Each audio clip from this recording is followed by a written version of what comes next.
Muy bien. Dentro de lo que veíamos en clases anteriores con respecto a bases de datos, pues veíamos los diferentes tipos de bases de datos, veíamos también el mapa que íbamos a seguir para esta unidad. Estamos hablando del modelo entidad-relación y después pasamos a hablar de algo que se llama normalización. Después de tener ya nuestro modelo normalizado, entonces pasamos al modelo relacional. ¿Y qué es esa cosa de normalización? Es un proceso por el cual vamos a pasar nuestro diagrama entidad-relación para asegurarnos que no vamos a tener ningún problema, ningún conflicto al momento de adicionar información en nuestra tabla, en nuestra base de datos. Es un proceso propio de la arquitectura, de la construcción en la base de datos. Y para realizar este proceso de normalización debemos seguir como mínimo estos tres pasos, que les vamos a llamar formas normales. Primera forma normal, segunda forma normal, tercera forma normal. ¿De acuerdo? Cada uno de estos pasos, cada una de estas formas normales nos va a permitir tener finalmente una base de datos o una serie de tablas que van a evitar la redundancia. Después de que tengamos todas estas tablas normalizadas, podemos tener la certeza, la seguridad de que estas tablas van a evitar la redundancia, van a evitar el conflicto en manejo de información, en las relaciones entre tablas, y vamos a tener un código de bases de datos mucho más limpio, una construcción de una base de datos más limpia. Entonces, teníamos por acá un ejemplo, déjenme ver, ¿dónde era que teníamos nuestro ejemplo? De normalización, bueno, creo que lo borré, y no estoy mal. Creo que borré el ejemplo, bueno, lástima. Ah, no, sí, por acá está.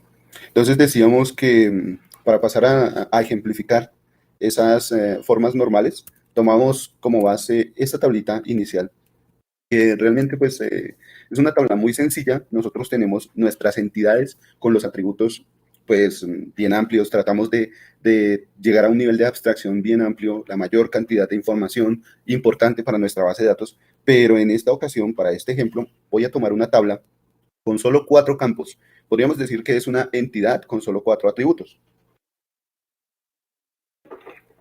A partir de esa información, vemos qué puede estar almacenado en esa tabla o en esa entidad.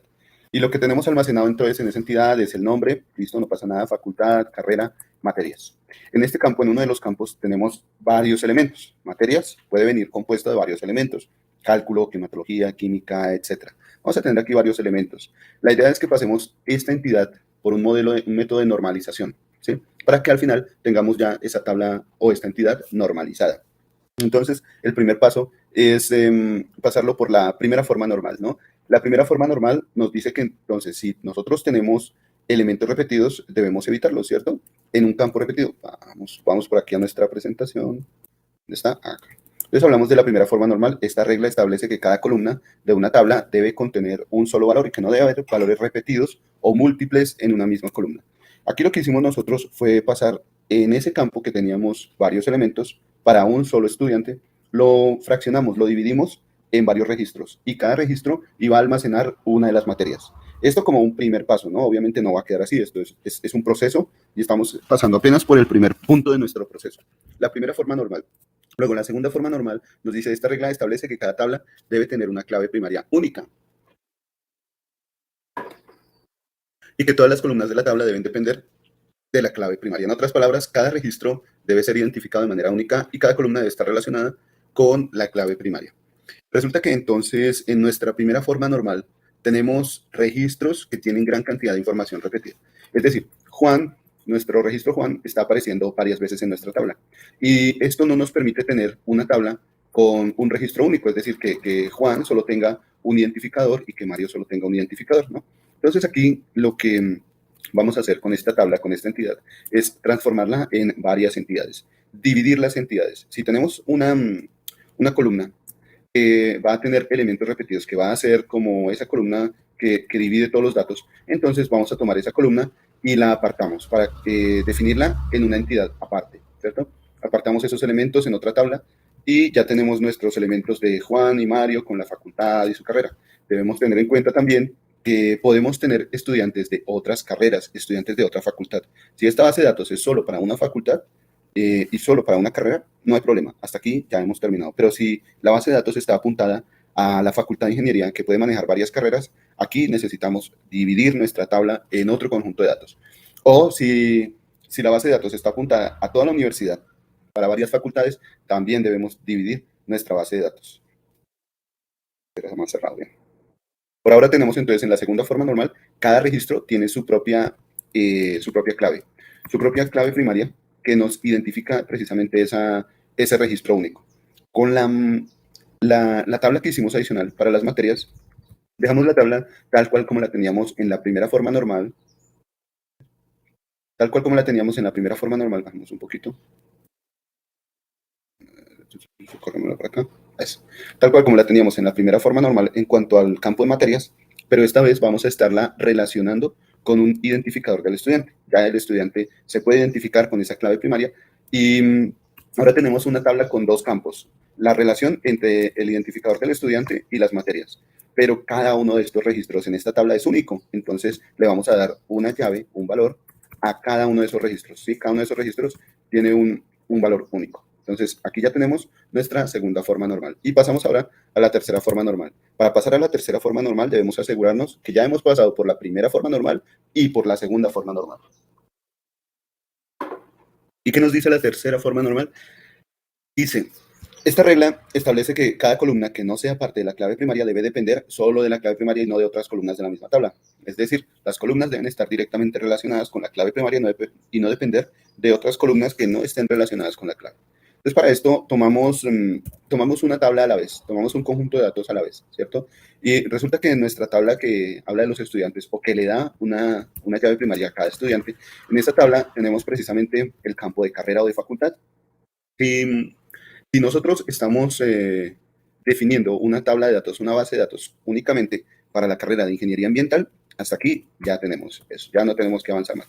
Pero si nuestra base de datos es para la facultad de ingeniería, muy seguramente el campo carrera va a cambiar, va a irse alternando. Puede que tengamos otro registro con otra carrera. Y la idea es que ese campo, esa columna, tenga una clave primaria única, ¿cierto? Eso es lo que nos dice la tercera forma normal. Cada columna no sea parte de una clave primaria, debe depender solo de la clave primaria. Entonces, cada columna debe tener una clave primaria única.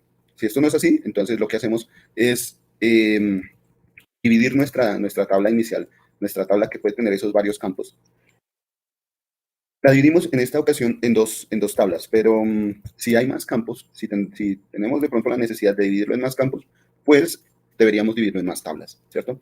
En esta ocasión, pues vamos a suponer que solo es el campo de carrera. De hecho, que estamos hablando solo de la Facultad de Ingeniería, pero que la carrera va a estar cambiando. Entonces decimos aquí que nuestros estudiantes tienen un registro único, tienen un identificador para la facultad y la carrera, y ese identificador de la facultad y la carrera va a tener una tabla única. O sea, la facultad con su carrera tiene una llave primaria única, una clave primaria única, y el estudiante con la facultad y la carrera a la que está asistiendo también tienen una clave primaria única. Esta es la relación entre estas dos tablas. Nosotros podemos recrear o formar nuevamente nuestra tabla inicial, la tabla de la segunda forma normal, con esos campos que tenemos en estas dos tablas, ¿no? La relación que se crea entre esas dos tablas. Hicimos lo mismo para la tabla que teníamos en materias, la tabla de materias, entonces teníamos las diferentes materias con la relación de estudiantes y cada uno de esos registros iba a tener una clave de primaria, una clave que la iba a identificar. Para poder llegar entonces a la tercera forma normal, porque miren que aquí se está repitiendo cálculo, puede que se repita física, se repitan las materias, para poder realizar nuestra forma normal, entonces cada campo debe tener una clave primaria única. Entonces, este campo materias va a tener una clave primaria única, ¿cierto? Ahora ya podemos modificar nuestra tabla que antes tenía la materia, ya no va a hacer alusión, no va a hacer referencia directamente a la materia, sino a su identificador de materia. ¿Sí? Entonces aquí tenemos esa tabla finalmente, la tabla que hace referencia ya no a la materia, sino al identificador de la materia. Y listo, aquí podríamos decir que tenemos una base de datos ya normalizada. En el momento en el que la vayamos a instalar, a construir, en donde se vaya a colocar, puede ser en una base local o en una base administrada, donde sea, ya vamos a tener la certeza de que no vamos a tener redundancia en los datos, no vamos a tener conflicto con las tablas, con el almacenamiento de la información y aún más importante, no vamos a tener problemas al hacer solicitudes, al mirar información o que se llegue a truncar la información de alguna manera. Aquí ya estamos asegurando una buena arquitectura de nuestras tablas, de nuestra base de datos. Y después de realizar esa normalización de nuestras bases de datos, de nuestras tablas, cuando tenemos ya todas nuestras tablas normalizadas, entonces procedemos a hacer algo dentro de nuestras entidades y atributos que se llama el diagrama físico, que es poder obtener de esas tablas el diagrama físico. Es casi que el mismo diagrama entidad-relación, pero pero para esta ocasión vamos a listar todas las entidades. Entonces decimos todos los atributos, perdón. Entonces decimos que tenemos la entidad estudiante con sus atributos, la entidad grados con sus atributos, tenemos cada una de esas entidades con sus atributos. Simplemente lo que vamos a hacer hasta el momento es listarlos. Vamos a colocar en una tabla las entidades y listar cada uno de los atributos, ¿vale? Y eso fue lo que hicimos. Y apenas hasta aquí quedamos. Vamos a enfocar entonces ahora lo que queda de nuestro trabajo al modelo relacional o diagrama físico. Ya tenemos el diagrama entidad-relación, ya lo hicimos, ya normalizamos, tenemos nuestras tablas normalizadas y ahora vamos a pasar a algo que se llama el diagrama físico, que está mencionado aquí como el modelo relacional. Entonces vamos al diagrama físico y para esto decimos que partimos de una base de datos ya normalizada. Teniendo entonces nuestra base de datos normalizada, definimos a manera de tablas, definimos nuestras entidades con cada uno de sus atributos. Vamos hasta ahí. Hemos ya dispuesto todas las entidades con cada uno de sus atributos y de manera separada, porque al final pues esto va a resultar en una especie de diagrama también, en una especie de modelo. Entonces por eso las coloco aquí de manera separada y voy con las preguntas. Vamos a ver si hay preguntas antes de continuar. Gracias, buenos días, ¿nos escuchan? Bueno, me confirman si me escuchan, por favor. Confirman si me están escuchando. Sí, profe, bien. Sí, profe, yo lo escucho. Perfecto, vale, muchas gracias. Entonces, algo que voy a hacer acá. Por un momento estas líneas divisorias. Hacemos esto. Bueno, para hablar de nuestro modelo relacional.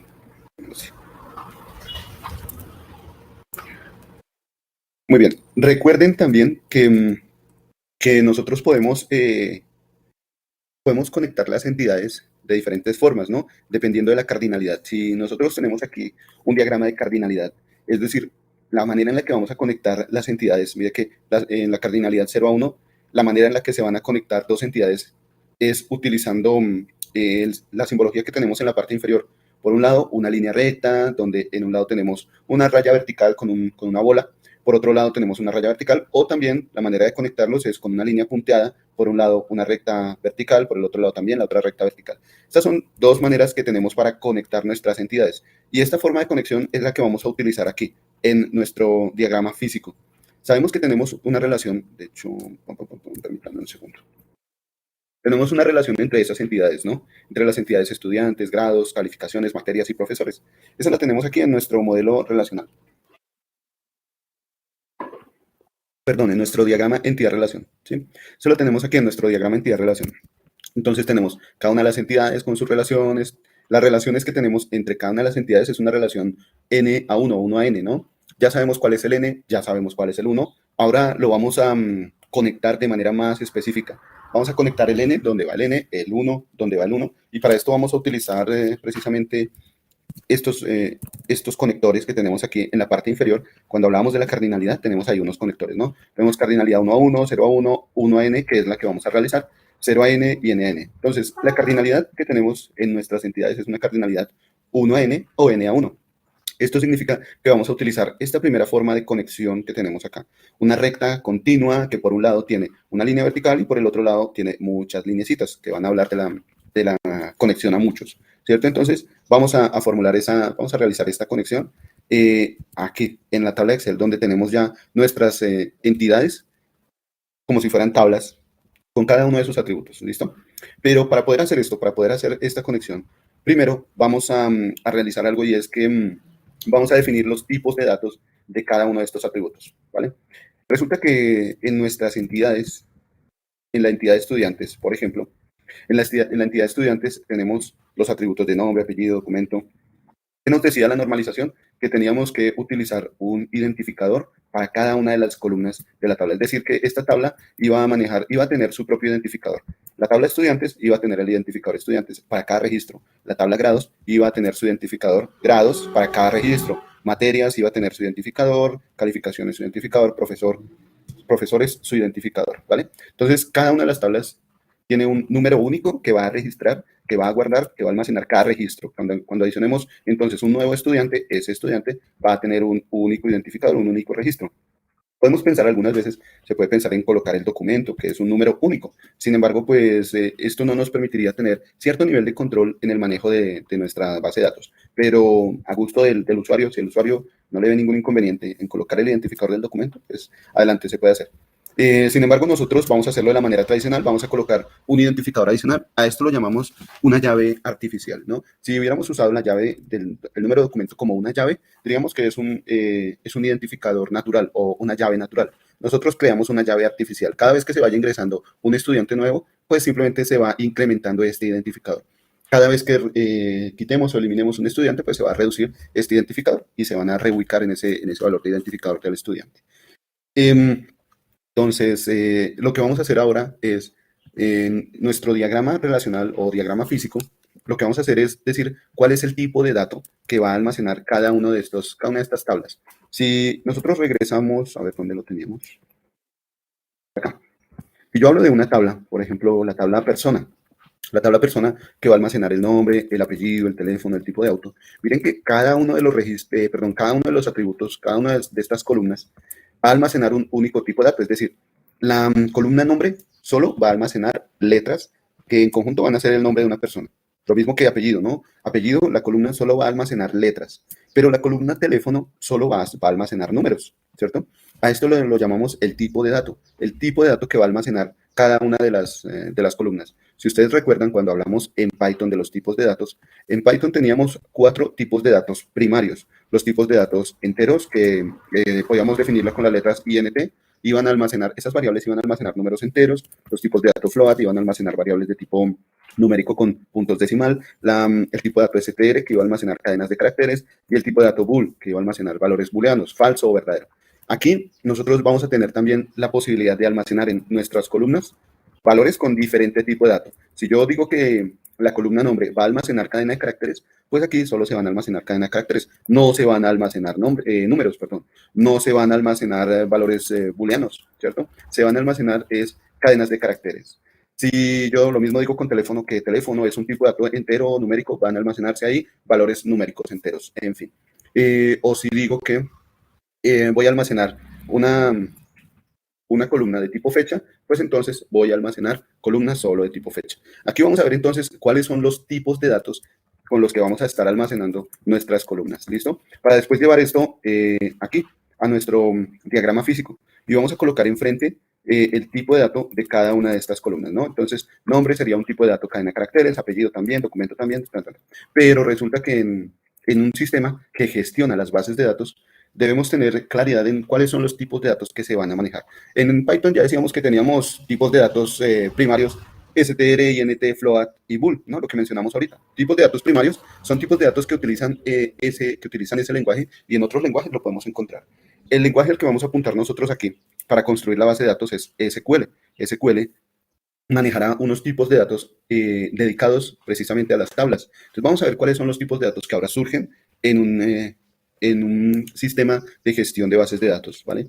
Les voy a mostrar aquí en la presentación, entonces, los tipos de datos que se pueden manejar para cada una de las columnas. Entonces, podemos tener columnas de tipo texto, ¿no? Las columnas de tipo texto pueden manejar 3 tipos de datos, char, varchar o text. También podemos tener columnas número, bueno, columna text, tipo de dato texto, como el nombre, el apellido, la dirección. Esos tipos de datos, esas columnas, pueden manejar cualquiera de estos tipos de datos, char, varchar, text. Ya hablamos de esto, permítanme un segundo. También vamos a tener columnas que pueden almacenar números y los números se pueden representar, o mejor dicho, dependiendo de lo que vaya a almacenar esa columna, podemos decir que esa columna va a almacenar un tipo de dato integer, big integer, small integer, decimal, numeric, o si la tabla tiene un campo, una columna que va a almacenar la fecha o la hora, entonces tenemos estos tipos de datos, date, time, timestamp. O si la columna va a almacenar un tipo de dato lógico, entonces la definimos como boolean. ¿Cuál es la diferencia aquí entre estos tipos de datos? Hablemos del tipo de dato texto. Con el tipo de dato texto yo podría decir que una columna, que un atributo es de tipo char, varchar o text, ¿sí? La diferencia aquí es la cantidad de caracteres que se pueden almacenar. Cuando utilizo char, generalmente el tipo de dato char puede llegar a almacenar, perdón, puede llegar a almacenar hasta 255 caracteres. Sin embargo, el tipo de dato varchar puede almacenar aún más. Entonces, si yo necesito almacenar más caracteres, pues utilizaría el tipo de dato varchar, que es como el más utilizado. Perdón, el varchar es el que permite almacenar 255 caracteres. Es como el más utilizado cuando nosotros decimos que nuestra columna es de tipo texto. Pero el tipo de dato text, podríamos decir que almacena una gran cantidad de texto. Por ejemplo, quiero almacenar toda una descripción de una persona. Entonces, para esto, si yo tengo en mi tabla, tengo un campo que hace referencia a la descripción. Por ejemplo, acá, digamos que quiero hacer una descripción de la persona. Entonces digo descripción, ¿cierto? Esa descripción se realizaría de manera textual. Entonces yo tendré que hablar de Mario Bros. Mario Bros es una persona alta, pequeña, en fin. Aquí puedo colocar gran cantidad de texto en esta columna. Puedo colocar gran cantidad de texto y ese texto no va a estar delimitado por 255 caracteres. Es una gran descripción de lo que es o de los adjetivos del señor Mario Bros, ¿cierto? Una gran descripción de ese registro. En esa ocasión podríamos hablar de un tipo de dato text. Voy a colocarlo por acá. Tipo de dato text. Borremos esto. Si yo hablo de la columna nombre podría utilizar un tipo de dato varchar, igual que la columna apellido. También podemos utilizar un tipo de dato varchar. Con la columna teléfono, pues resulta que es numérico, ¿no? Ya veremos qué número le colocamos. Entonces, vámonos por aquí a nuestra tabla estudiantes, ¿cierto? Y en el nombre, en el apellido, en la dirección, vamos a colocarle en estos tres campos, vamos a colocarle el tipo de dato varchar. Vamos a decir que para almacenar un nombre utilizamos un tipo de dato varchar, para el apellido un tipo de dato varchar, para la dirección un tipo de dato varchar. Porque acá en nuestro tipo de dato varchar y char aparecen con un n entre paréntesis. Ese n indica el tamaño que puedo llegar a tener, el tamaño máximo que puedo llegar a tener para mis caracteres. Tal vez podría yo pensar en que la variable varchar puede almacenar hasta 20 caracteres, o hasta 30 caracteres, o hasta 50 caracteres. Si, si yo creo que puede llegar a haber una persona que tenga más de 20 caracteres, entonces definiría la variable varchar como de 30 o 40 o 50 caracteres, ¿no? Pero digamos que máximo voy a tener una persona con 20 caracteres en su nombre. Entonces voy a decir que la variable nombre va a estar definida o constituida como un tipo de dato varchar con 20 caracteres. Voy a decir que lo mismo es para la variable apellido. Una variable varchar con 20 caracteres. De pronto, hasta dirección, pues también podemos aprovechar para que sea de 20 caracteres. Si ustedes llegan a considerar que necesitan más caracteres para cada uno de estos campos, adelante. Utilicen esa descripción. Supongan ustedes que necesitan más caracteres para definir la dirección. Puede ser que sea una dirección en, no sé, en alguna región donde necesitan darle mucha descripción a la dirección. Entonces coloquemos más caracteres para la descripción, ¿no? Eso lo podemos hacer. Por ahora ya tenemos definidos en nuestros campos de estudiantes, el campo nombre y apellido y dirección, ya tenemos definido cuál es el tipo de dato que se va a manejar en cada uno de esos campos. ¿Listo? Lo mismo haríamos para los otros campos, para grados, para materias. Decimos que en grado estamos hablando del nombre del grado. El nombre del grado haría alusión vamos a decir que si es el grado sexto, entonces le colocamos grado sexto, o no, el nombre es sexto, séptimo, octavo, noveno, ¿cierto? Entonces vamos a decir también que este tipo de dato es un varchar, digamos que también de 20 caracteres. Materias, para el nombre de la materia, entonces tenemos un varchar. Vámonos con 20 caracteres, supongo que espero que no supere una materia, no supere los 20 caracteres. Código crédito aquí, nota y fecha. Bien, calificaciones no necesita.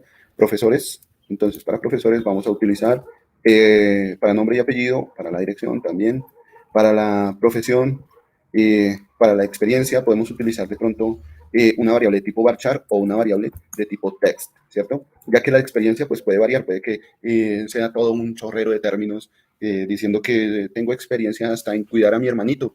Entonces, pues ahí puede que el estudiante, el profesor haya colocado toda la experiencia desde que nació o simplemente una experiencia reducida, una experiencia resumida que contenga los aspectos importantes de su vida profesional. Entonces aquí, bueno, se puede utilizar el tipo de dato text. Vamos a ver el tipo de dato. Uy, ¿qué pasó? Ah, bueno, por lo que hice, sí, hice un copy-paste. Tipo de dato text. Entonces voy a dejar experiencia como un tipo de dato texto, profesión como un tipo de dato varchar. Listo. Ya tenemos los tipos de datos de todas nuestras entidades, de los atributos de todas nuestras entidades que son de tipo texto, ¿cierto? Otro tipo de dato con el que nos podemos encontrar es el tipo de datos números. Podemos definir nuestra columna como que voy a almacenar un integer, en mi columna voy a almacenar un integer o un big integer o un small integer. Esto hace referencia al tamaño, ¿sí? Cuando hablo de integer, big integer, small integer, estoy haciendo referencia al tamaño. Generalmente, cuando voy a manejar un un valor pequeño, un valor de unas cuantas unidades, pues podría utilizar un small int, ¿no? Un tipo de dato small int. Solo se van a manejar unas ciertas cantidades. También tenemos los tipos de datos reales, es decir, con punto decimal. Aquí se pueden utilizar decimal o numeric, cualquiera de las dos hacen referencia a los tipos de datos que pueden llegar a ser flotantes, ¿no? Entonces, bueno, simplemente coloquemos los tipos de datos numéricos que vamos a manejar en nuestra tabla de datos. Vámonos por acá, y entonces, resulta que cada uno de los identificadores que vamos a manejar en nuestra tabla, todos los identificadores, van a ser tipos de datos numéricos enteros. Entonces, vamos a definir estos identificadores como integer, ¿de acuerdo? Se van a almacenar tipos de datos enteros. Integer, llamémoslo así. Entonces, vamos a tener aquí tipos de datos integer por acá. En cuanto a los grados también, vamos a manejar tipo de dato integer porque hace referencia a la identificación de los grados. En materias también vamos a utilizar integer. En calificaciones, la identificación de cada calificación va a ser un tipo de dato integer y el identificador del profesor va a ser también un tipo de dato integer. ¿Listo? Bien, tenemos aquí ya nuestros tipos de datos. En estudiantes, ¿qué otro valor podría llegar a ser una columna de tipo integer, de tipo entero?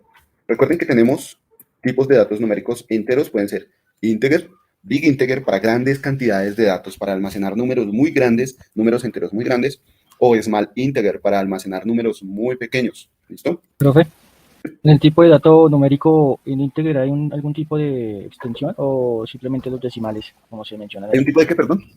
En los tipos de datos, de numéricos, ¿sí? Numéricos. ¿Hay algún tipo de extensión en integer o simplemente se le coloca integer y no le colocan ninguna 20 o 30? Son simplemente únicos. Sí, son únicos. Ya la capacidad viene dada por defecto. No tengo aquí precisamente el dato. Déjeme ver si lo podemos buscar aquí en Google. ¿Cómo es? Almacenamiento en memoria. Un integer SQL. A ver, busquemos aquí. Tenemos int, begin, small int, tiny int. Ah, tiny int, se me olvidaba también el tiny int para valores muy pequeños. Vámonos con, utilicemos el MySQL. Permítanme un segundo. Miramos a ver. Ah, esta página de donde salió desarrollo web. Bueno, esperemos que sea una página. A ver. Tin. Ok, mira. Aquí nos dice, bueno, no estoy seguro, no sé si esta página tenga información oficial, si esta página sea confiable. Simplemente tomé la primera página que me salió. No es una página que termina en .org, entonces es una página que puede realizar cualquier persona, ¿no? Puede venir de cualquier lado. Sin embargo, podemos utilizar esta página para entender qué es lo que hace el tipo de dato integer. El tipo de dato integer puede almacenar números que van desde, vamos a ver por aquí, desde menos 2.147 millones 400, bueno, este numerito tan largo, que me pierdo, 483.648. Desde el número menos 2 millones, el que acabo de decir, hasta el número 2 millones 147.480, 2.147 millones 483.647. Esto para valores con signo, ¿no? Para valores que van signados. Si no se toman números con signo, pues simplemente es el doble de este almacenamiento, desde 0 hasta 2.000 millones por 2. Eso nos da aquí 420, mentiras, aquí no lo está multiplicando por 2, solo está tomando la mitad. Solo está tomando la mitad. 429 millones, ¿qué? Aquí el punto está separado. Ahora sí, 4.294 millones 967.295. Si va sin signo, ¿cierto? Esto con un tipo de dato integer. Con un tipo de dato big integer o begin, un gran entero, podemos llegar, uy, qué número tan largo, no sé si puedan mencionarlo, aquí tenemos millón, billón, miles de trillones de billones, millones de billones de trillones, ¿sí? Es un número muy, muy largo, cuando es con signo, y cuando es sin signo, pues el doble, multiplicado por 2. El otro tipo de dato donde está es small int o tiny int. El small int es un número que va a tomar números pequeños, números enteros pequeños. Con signo, desde el menos 32.768 hasta el 32.767, sin signo, pero si es con signo, de 0 a 65.535. Es el tamaño, es el tamaño que pueden almacenar esos tipos de datos, ¿no? Dependiendo del gestor de bases de datos, puede que se encuentre usted con más tipos de datos. El tipo de dato tiny, el tipo de dato bit, el tipo de dato float, real, ¿cierto? Nosotros vamos a encontrarnos tal vez con el tipo de dato decimal o numérico, ¿cierto? O bueno, y aquí nos dan el tamaño de almacenamiento. Mire, el tamaño de almacenamiento en bytes. Resulta que un byte son 8 bits. Y pues aquí nos va a decir cada tipo de dato cuántos bytes puede llegar a almacenar, ¿cierto? Estos tipos de datos son numéricos. ¿Cuánto podemos llegar a almacenar? Por ahora, nosotros podríamos hablar de básicos, los tipos de datos enteros y decimales, ¿cierto? Con números enteros y números con punto decimal. Ese sería el límite en cuanto a bytes. Ya viene definido, podríamos decir que ya viene definido ahí en el lenguaje SQL, entonces simplemente nosotros le decimos, ah, sí, quiero que sea de tipo de dato integer. Entonces yo ya sé que, yo ya sé que un integer, ¿dónde está? Un integer me va a almacenar 4 bytes. Un integer puede llegar a utilizar 4 bytes. Esa es la capacidad de memoria que tengo para esos números. Listo, profe, Entonces, gracias. sí, no hay necesidad de colocar ahí el número. ¿Qué otro tipo de dato podría ser de tipo integer aquí en nuestra tabla de estudiantes? ¿Quién me puede ayudar? ¿Será que el documento puede venir en punto decimal? Entonces, otro tipo de Sí. dato que puede ser integer, puede ser el documento, ¿cierto? El documento también puede ser un tipo de dato integer. El teléfono, Teléfono, el teléfono la también edad, puede ser un tipo de dato integer. La edad, ¿cierto? Con la edad, pues podemos encontrarnos personas de 10 años, 15 años, 20 años, es una base de datos para estudiantes. Espero ya que en un colegio no hayan estudiantes de 22, 25 años, ¿cierto? Eso espera uno. Y que la variable edad, pues por lo menos empieza almacenando estudiantes que tienen 5 o 6 años, ¿no? Que es cuando empiezan ya su etapa de colegio, podríamos decir. Entonces, realmente la variable edad no va a almacenar números tan grandes. Podríamos decir que estamos restringidos. Si yo hablo de un colegio de primaria hasta bachillerato, el estudiante puede tener desde 5 hasta unos 18 años, digamos. Desde 5 a 18 años, opa. De 5 a 18 años, ¿cierto? Podemos decir que aquí nuestra variable edad puede ir de 5 a 18 años. Si fuera para profesores, los profesores podríamos decir que puede tener un rango de 18 hasta, bueno, qué sé yo, la edad ahorita actual de jubilación creo que es 62 para la mayor edad de jubilación, ¿no? 62. Entonces, sea que sea una profesora, hombre o mujer, tenemos que definir nuestro tipo de dato al máximo valor que puede llegar a tener. Sea como sea, estos números, la edad, me refiero, la variable edad, los números que va a almacenar la variable edad, son números pequeños, ¿no? No vamos a llegar hasta una edad de 32.000, que alguien tenga 32.000 años, ¿no? Generalmente la edad se da como un valor entero. Entonces, aquí algo que podemos utilizar es la variable small int para definir la edad de una persona, ¿vale? Aquí en grados, el código del grado también va a ser una variable de tipo integer, ¿no? Generalmente nosotros manejamos un código numérico o se maneja un código numérico, a menos que el código que maneje el colegio sea un código que mezcla números y letras, podemos manejar nuestro código de grado como un código numérico. Un ejemplo de un código que mezcle códigos y letras, por ejemplo, el código de la materia, el código de cálculo. Entonces podemos colocar aquí cal, 12, o mejor dicho, 20, 23, 02, 15, ¿cierto? Puede ser un ejemplo para manejar el código de esa materia. Es un código que mezcla letras y números. En este caso, en esta situación, ya no utilizaríamos un tipo de dato integer, sino que ahora utilizaríamos un tipo de dato varchar, ¿no? Dependiendo de cómo cómo se estén codificando los grados en ese colegio. Por ahora nosotros vamos a suponer que nuestros grados se codifican con un valor entero, igual que las materias. Vamos a decir que el código de las materias va a ser también de tipo integer. Los créditos de las materias. Una materia puede ser de 1, 2 o 3 créditos. Si hay más créditos, bueno, se pondrán. Tal vez para el código de la materia podemos utilizar un tipo de dato small es un número entero pequeño. Para las calificaciones, en la parte de nota también podemos utilizar un tipo de dato numérico, ¿no? Vamos a suponer que las notas, bueno, podemos suponer que las notas van de 1 a 10, ¿no? En un colegio las notas pueden ir de 1 a 10, en otro colegio las notas pueden ir de 0 a 5, en otro colegio las notas pueden ir de 1 a 5, ¿no? Bueno, ya depende del sistema de calificaciones de ese colegio. Vamos a suponer que las notas van de 0 a 5 en este colegio y para colocarle una nota a un estudiante puede tener una nota de 2.3, una nota de 3.6, ¿cierto? O sea, una nota con valores decimales. Vamos a definir aquí nuestro tipo de dato como flotante. un tipo de dato real, ¿de acuerdo? Tipo de dato decimal, utilicemos decimal, ¿sí, señor? Sí, es un tipo de dato flotante, ¿no? Sí, correcto, es un tipo de dato con puntos decimales. Entonces, por ahora voy a colocar simplemente la descripción decimal. Decimos que la nota es un tipo de dato decimal. ¿Qué pasa con el profesor? Bueno, también tenemos aquí el documento, va a ser también de tipo integer, el teléfono también va a ser de tipo integer. Y bueno, creo que aquí la entidad profesores ya estuvo, nos hace falta. Listo.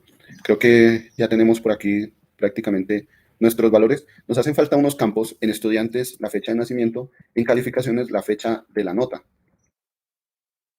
Bien, entonces vamos ahora con estos tipos de datos, ¿sí? El tipo de dato fecha y hora, para ello se puede utilizar date, date para la fecha, time para la hora, o date time o time stat para fecha y hora, ¿sí? Estos almacenan ambos, la fecha y la hora. La diferencia en ellos es la zona horaria, pero se puede utilizar cualquiera de esos dos. Y, para nosotros, vamos a ver date o time, nosotros vamos a utilizar entonces para la fecha de nacimiento, como en la fecha de nacimiento no es muy importante la hora, podemos utilizar un tipo de dato date, ¿cierto? Para la fecha de las calificaciones tampoco es importante la hora, podemos utilizar un tipo de dato date. En caso de que sea importante la hora, entonces, si por ejemplo en las calificaciones el tipo de dato, el atributo no es fecha, sino momento en el cual fue sacado, la hora, el horario, bueno, en fin. Entonces ahí pues cambiaríamos el tipo de dato a un time, ¿no? Pero si lo que nos interesa es almacenar ambas, fecha y hora, podemos utilizar el tipo de dato datetime o timestamp, ¿listo? Cualquiera de esos. Bien, y resulta que ya tenemos dentro de nuestro diagrama con las entidades, ya tenemos el tipo de dato que vamos a manejar para cada una de esas variables. Tenemos el tipo de dato y nos hace falta hablar del tipo de dato lógico. Sí, adelante. Gracias, profe. Iniciando la explicación del tipo de dato texto, hablabas de una cantidad mínima de 200, menor que de 250 caracteres. Esa parte no me quedó clara. Sí, la variable varchar puede almacenar hasta 255 caracteres. Podemos llegar hasta 255 caracteres. Por ejemplo, suponga que vámonos acá a la experiencia del profesor. ¿Listo? La experiencia del profesor. Supongamos que en la tabla de datos de profesores en el colegio se tiene un campo para la experiencia del profesor y resulta que hay un profesor que dice, tengo especialización en puentes y festivos, maestría en empanadas y doctorado en coser y planchar, ¿sí? Y listo, no puso nada más. Mientras que otro profesor pudo haber puesto, dentro de experiencia, pudo haber puesto algo así como, en mis años de inocencia, durante el periodo de, bueno, no sé, en la época de Pablo Escobar, yo algún momento escribí el artículo, no sé qué, y luego en la siguiente, o sea, se puede extender mucho más en su campo de experiencia. Si yo en experiencia utilizo un tipo de dato varchar, lo puedo utilizar, ¿no? Con un número máximo de 255, entonces, bueno, 254. Entonces coloco el tamaño de caracteres de este campo puede llegar a ser 254. Entonces el profesor puede poner una experiencia con 254 caracteres, ¿no? Pero generalmente en el perfil, si hay un profesor, un profesional que coloque una experiencia de manera extensa, puede llegar a superar ese valor, 254 caracteres. Para evitar conflictos por seccionar información, por perder información, entonces aquí se cambiaría el tipo de dato. Ya no se hablaría de un tipo de dato varchar, sino que ahora se hablaría de un tipo de dato text. El tipo de dato text puede almacenar más caracteres, ya no va a estar limitado por el 255 caracteres, ya no va a tener esa delimitación, ya puedo colocar aquí más caracteres, y esto lo hace precisamente pues por el manejo de memoria que le da este sistema de gestión, ¿no? Por el manejo de memoria. Pero ya yo me puedo extender, podríamos decir que ya nuestro profesor se puede extender en su experiencia, puede hablar muchas cosas, decir todo lo que quiera, y la idea es que esta tabla almacene toda la información que está definida para ese profesor, ¿cierto? Esa sería como la diferencia entre un char y un text, o entre un varchar y un text. Bueno, tradicionalmente se utilizaba char, ¿no? Ya se ha venido migrando a varchar. Entonces, casi que vamos a encontrar nuestras bases de datos con un tipo de dato varchar. Ya no encontraríamos tanto el char, sino el varchar y el text. ¿Listo? Varchar para cuando tenemos texto que sabemos que es limitado y text cuando el texto ya no sabemos cuánto puede llegar a abarcar. No sabríamos cuánto se puede almacenar ahí. Por ejemplo, en una página de YouTube hay una descripción, ¿cierto? Esa descripción, dependiendo de la persona que suba ese video, esa descripción puede ser corta o puede ser larga. Si la descripción es larga, pues debo tener un tipo de dato, debe almacenar la memoria que almacena esa descripción debe tener la capacidad de almacenar gran cantidad de información, todos esos caracteres. O sea que en esa posición debe haber un tipo de dato amplio. En este caso puede ser text. En este caso se podría hablar de un text. O en Twitter. Si por ejemplo yo estoy en Twitter y Twitter sería la pronunciación correcta. Si yo quiero colocar un post o quiero colocar algún aviso o lo que sea, quiero hacer un escrito, puedo extenderme mucho o puede ser corto, puede ser una información corta, ¿cierto? Realmente si yo me voy a extender mucho, lo mejor es que el tipo de dato pueda almacenar toda esa información. Entonces se hablaría de un tipo de dato text, ¿sí? Sea que la persona escriba poco o escriba mucho, el tipo de dato text va a moldar la memoria de acuerdo a lo que haya escrito la persona. Si la persona escribió poco para ese tipo de dato text, pues entonces se le da un poquito de almacenamiento en memoria, si se escribió poco. Si escribió mucho, pues se le amplía la capacidad de memoria. Esa sería de pronto la versatilidad que tiene el tipo de dato text. ¿Sí queda un poco más claro? Claro que sí, gracias. Vale, con gusto, con mucho gusto. Bien, esta es una de las cosas que tenemos que hacer en nuestro diagrama, decir o definir cuál es el tipo de dato de nuestros atributos. Pero también resulta que tenemos algunas restricciones. Restricciones en el momento de subir la información. ¿Qué significa esto? Si ustedes se dan cuenta, miren que nuestra variable, vamos a hablar de la tabla de estudiantes, ¿cierto? Ya tenemos los tipos de datos, vamos bien.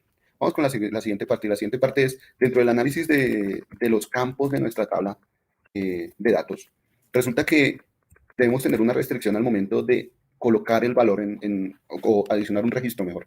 Al momento de adicionar un registro a la tabla, debemos tener una cierta restricción con el campo ID del estudiante. Dice que las formas normales obligaban a que cada registro tuviera un identificador. O sea que el identificador, cada vez que nosotros coloquemos un registro, casi que podríamos decir que es obligatorio, ¿cierto? O sea que este identificador no puede estar vacío, en ningún momento puede estar vacío. Digamos que el nombre del estudiante en ningún momento puede estar vacío. Siempre debemos tener ahí el nombre de algún estudiante, ¿cierto?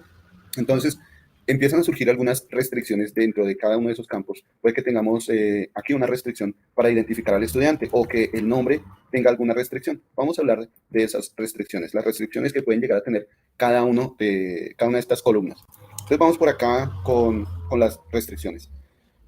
Podemos hablar de estas 4 restricciones básicas, pero pueden haber más, ¿no? Pero estas 4 restricciones diríamos que están dentro de las restricciones básicas. Una restricción que habla de not null, te asegura que la columna no tenga valores nulos. Si yo digo que mi columna nombre tiene la restricción not null, pues resulta que cuando la persona vaya a ingresar el nombre de un estudiante, este valor va a tener que ser ingresado de manera obligatoria, ¿cierto? No puede estar vacío. Este campo no puede estar vacío. Siempre que se vaya a adicionar a un estudiante, se le debe colocar el nombre. Entonces, podríamos llegar a definir el campo nombre como not null. Es decir, que la restricción de ese campo es que no podemos colocar ningún nombre vacío. Siempre debe estar ese nombre. Otra restricción es la restricción unique. Unique dice, se asegura que cada valor en la columna no se repita.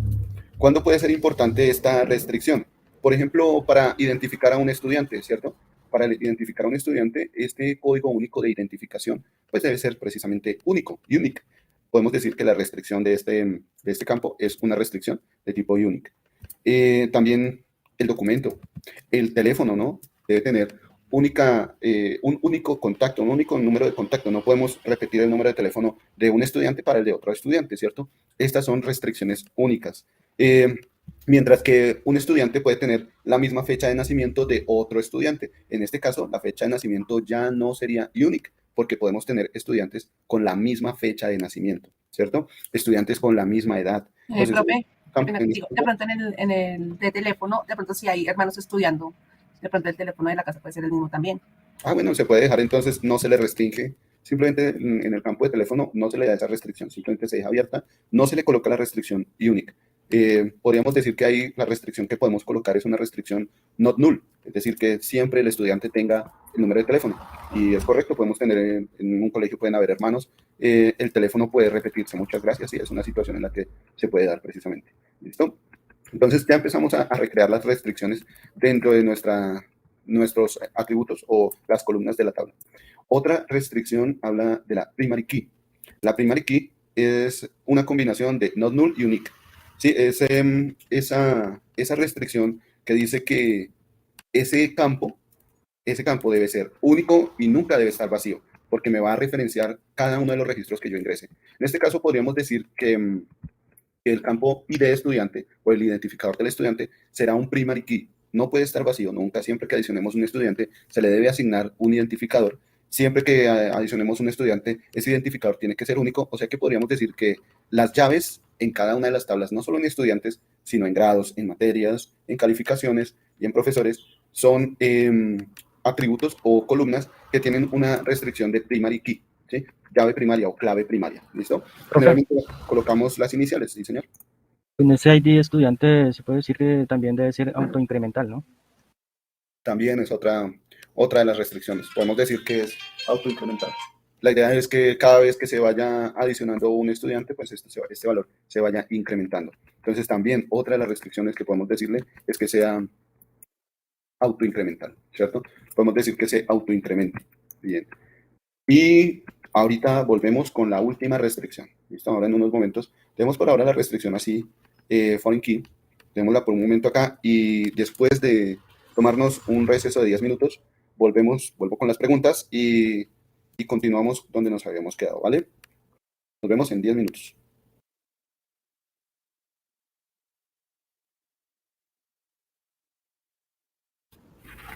Muy bien, continuamos entonces. Vamos con las preguntas. ¿Listo? Dice Melissa, ¿qué significa la S en decimal y numeric? Hace referencia a la cantidad de dígitos decimales. Eso es lo que hace referencia aquí nuestra S. Hace referencia a la cantidad de dígitos decimales que vamos a utilizar, básicamente. ¿Listo? Por ahora simplemente lo hemos denominado como decimal. Hemos definido nuestra nota de estudiante como decimal, ¿cierto? Teniendo en cuenta que pues, se va a ingresar 1.2, 4.3, ¿cierto? Un valor entero y un decimal. Octavio, en los PQRS se utiliza ese límite de cadena de caracteres, debe tener integridad. Profe, permiso, me retiro. Vale, Octavio, no hay problema, con mucho gusto. Bien, tal vez no entiendo a qué hace referencia con los PQRS.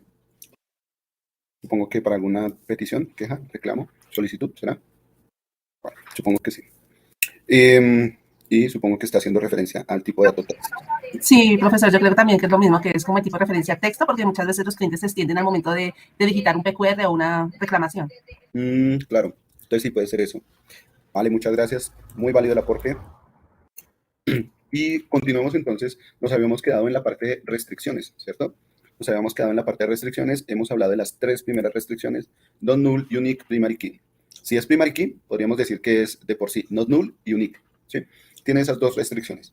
La otra restricción es la restricción foreign key.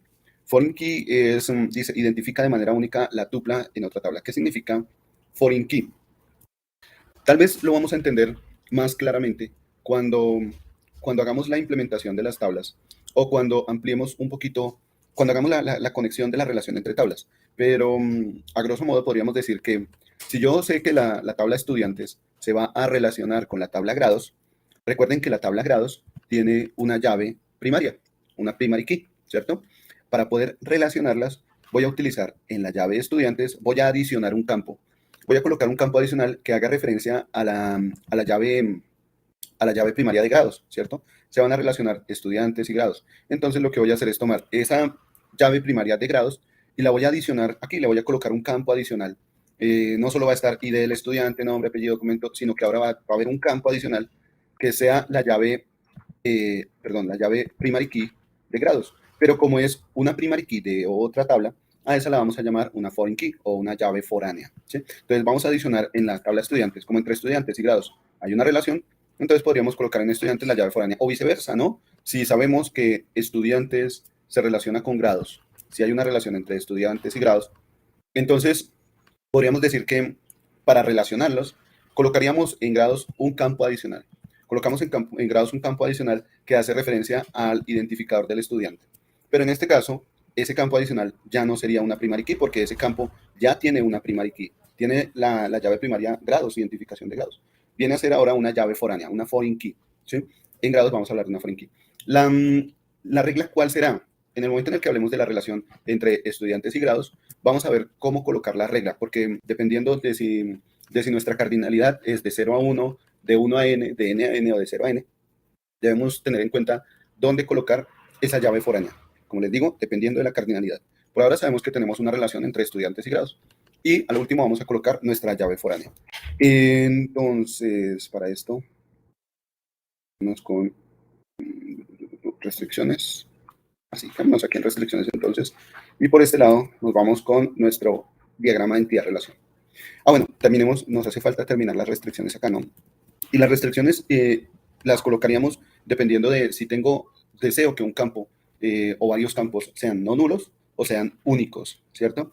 Podríamos decir que los campos nombre y apellido quiero que sean no nulos, es decir, que siempre que vaya a ingresar un estudiante tenga fijo siempre el nombre y el apellido.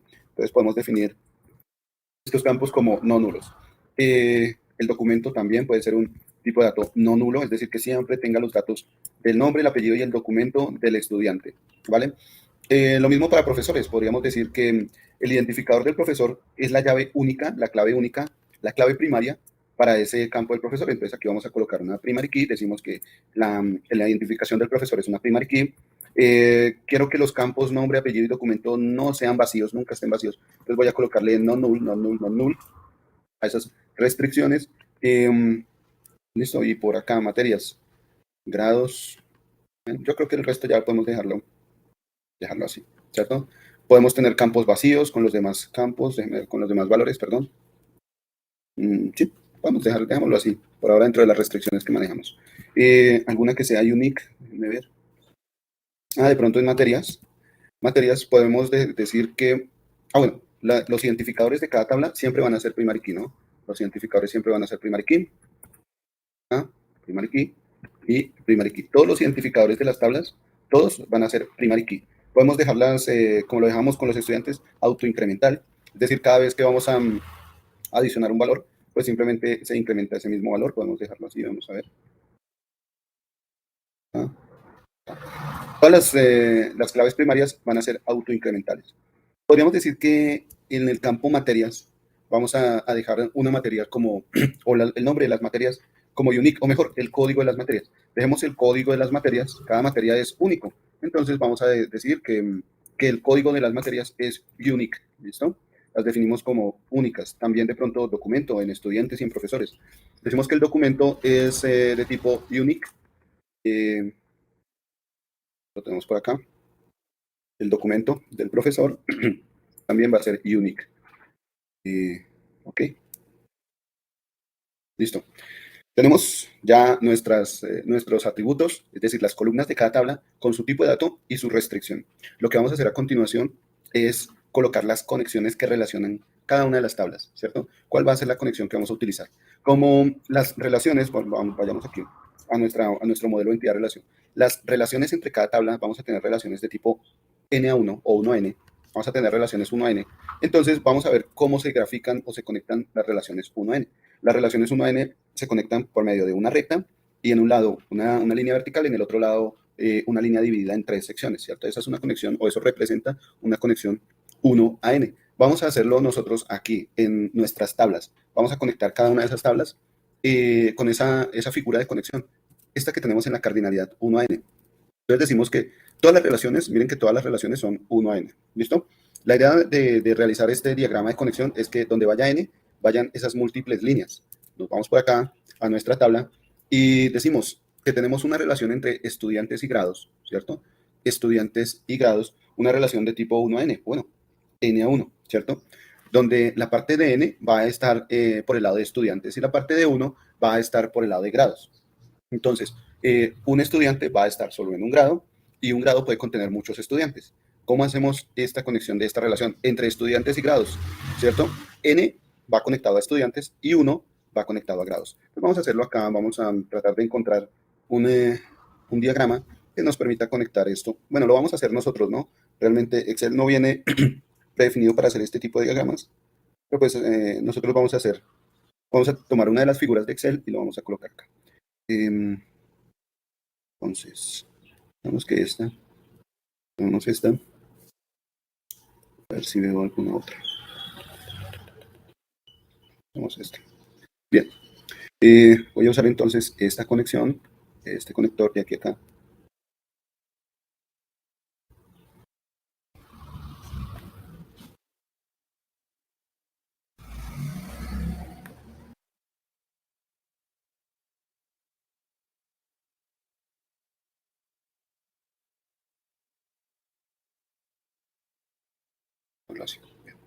Entonces, ya tenemos nuestra conexión entre estudiantes y grados, ¿cierto? Es nuestra primera relación, la conexión entre estudiantes y grados. ¿Qué nos dice entonces el diagrama entidad-relación? ¿Qué vamos a colocar? Por el lado de muchos, vamos a colocar varias líneas. Por el lado de uno, simplemente vamos a utilizar una línea vertical. Voy a hacer esto. Voy a tomar esa línea vertical y la voy a trasladar acá. Listo. En nuestro diagrama entidad-relación, la tabla grados o la entidad grados hace relación a un solo grado.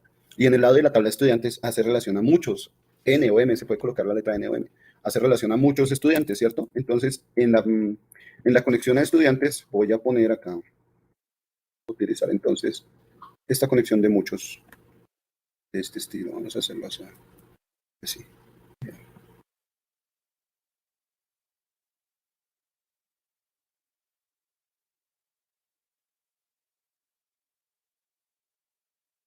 Muy bien. Tenemos aquí ya una conexión de uno a muchos, de un grado a muchos estudiantes, ¿cierto? Bien, tenemos aquí ya nuestra primera conexión. Resulta que este tipo de diagramas también se puede realizar en el whiteboard, lo podemos hacer, pero no sé si recuerdan que habíamos abierto en algún momento Draw, Draw.io, ¿cierto? En algún momento abrimos Draw.io y voy a colocarle crear nuevo. Y resulta que aquí en Draw.io, si ustedes ya lo tienen habilitado, ustedes pueden crear un diagrama relacional, un diagrama físico, un diagrama relacional. Déjenme ver si lo veo por aquí, diagrama blanco, diagrama de flujo, sequence, Kanban. No es por acá, a ver. Vamos a ver. Gráficos.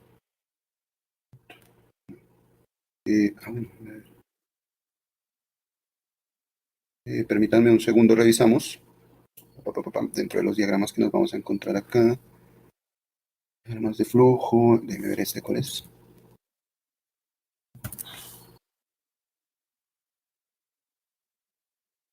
No lo veo. No lo veo mapas. Red. Permítanme a ver si veo por acá el diagrama. El diagrama físico. Ah, aquí está. Creo que es este. Déjenme ver. Bueno, aquí hay una doble conexión, pero este es el que más se le parece. Bien, acá está. Vamos a utilizar este que está aquí en software. En la parte de software, el primer diagrama. Déjenme ver el siguiente. Bueno, este parece que se parece más. Aquí tenemos una relación. No. Este se parece aún más. Voy a utilizar... Bueno, el que más se parece, el que más veo que se parece es este. Voy a utilizar este. Vamos a darle crear. Vamos a darle crear. Sí, dejémoslo en la carpeta raíz que tenemos. Muy bien. Entonces...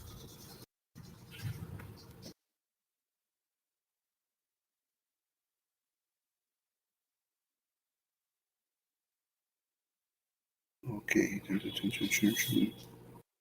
Bueno, diagrama diamante. Vamos por acá.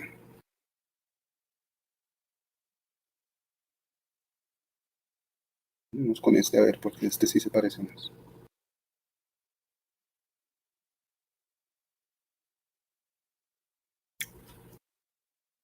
Va, está usando otra. Este es el mismo diagrama físico, pero las terminales que se están usando son diferentes, ¿no? Se están usando terminales diferentes. Permítanme un segundo y ya abrimos uno que utilice las terminales que estamos usando.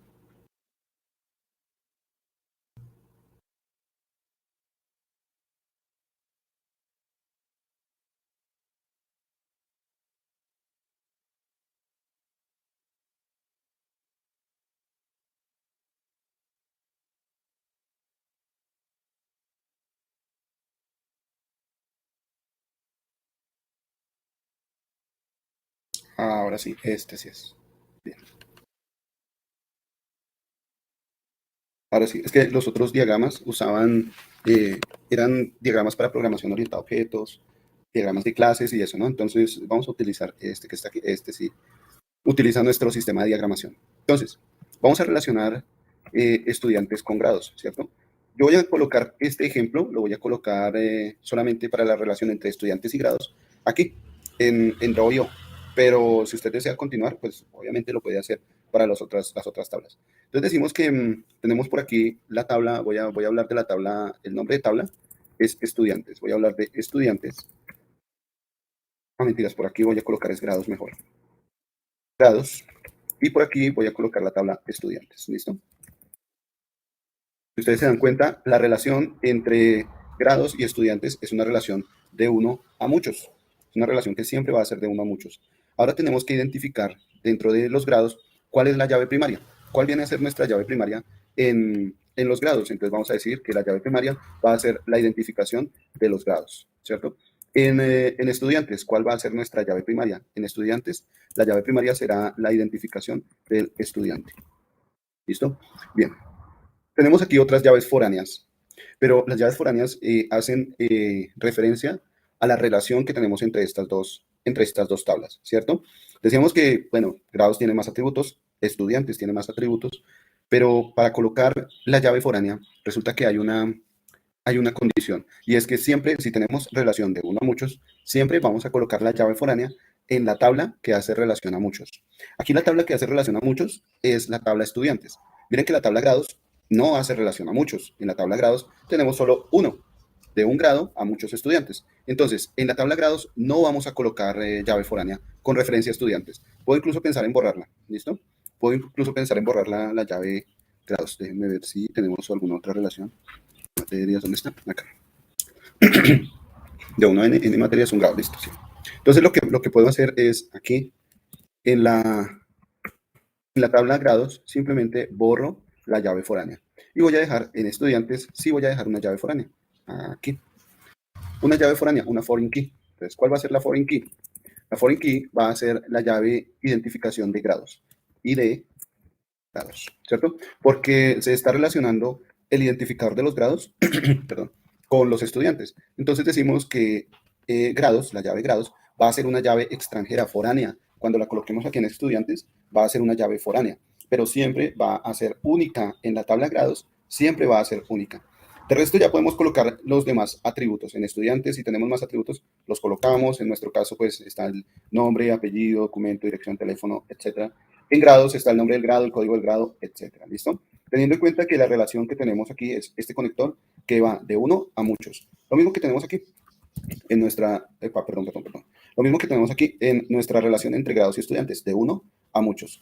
Aquí sigue otra relación. Bueno, aquí ya si ustedes han abierto su página de Draw.io, ustedes pueden ir construyendo su diagrama físico utilizando este esquema, este que está acá, modificándolo, colocando, adicionando atributos, borrando atributos, de acuerdo a lo que tienen ahí, ¿no? Nosotros ya tenemos un diagrama entidad-relación y ese puede sernos útil para la construcción precisamente de este diagrama físico.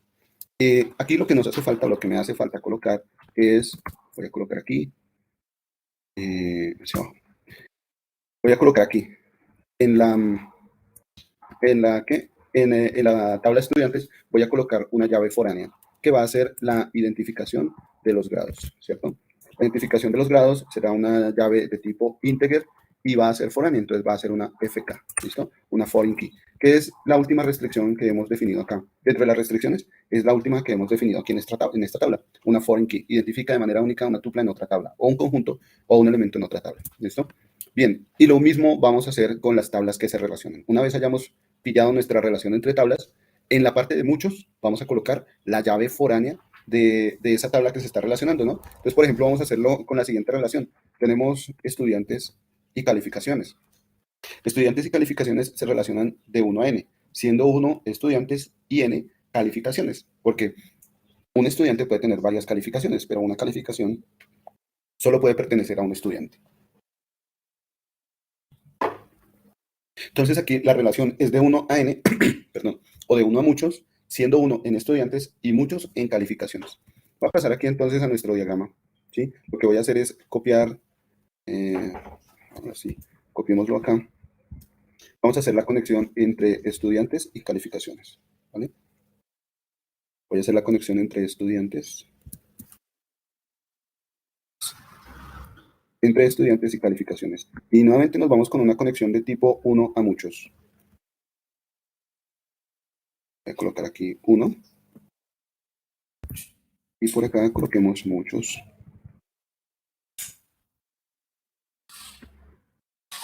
En este lado vamos muchos. Así. Vamos un poco más. Ok.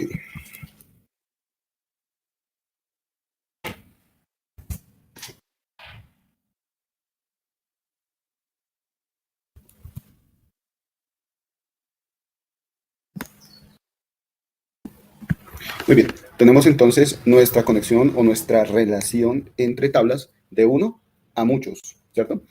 ¿Cuál va conectado a muchos? Muchos está en calificaciones. En calificaciones está muchos. En estudiantes está 1. Hay una relación de 1 a muchos. Significa que la llave foránea va a ir en la parte de calificaciones, ¿cierto? Recuerden que la regla aquí es colocar la llave foránea en la parte donde va muchos. Entonces aquí voy a simplemente adicionar una fila, un registro. Voy a decir que el identificador de estudiante y de estudiante es de tipo integer y va a ser una llave foránea, una foreign key. ¿Listo? Ya tenemos aquí nuestras llaves en calificaciones. Vamos ahora con la siguiente relación. Vamos a ver nuestro diagrama entidad-relación. La siguiente relación puede ser calificaciones y materias o grados y materias. Vámonos por grados y materias, ¿cierto? Vámonos por grados y materias y recordemos que grados y materias es una relación 1 a n, 1 a muchos, siendo 1 grados y muchos materias. De un grado puede tener muchas materias, pero una materia solo puede estar en un grado. Entonces es una relación de 1 en grados y muchos en materias. Vamos a colocar ese diagrama aquí en nuestro esquema físico. Voy a hacer esta copia, vamos a ver si vemos estos elementos. Los trasladamos por acá.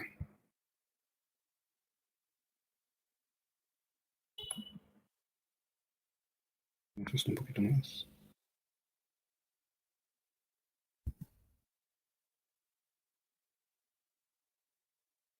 Bien, entonces tenemos aquí. En la relación entre grados y materias tenemos una relación de 1 a muchos. ¿Dónde colocamos nuestra llave foránea? ¿Quién me ayuda?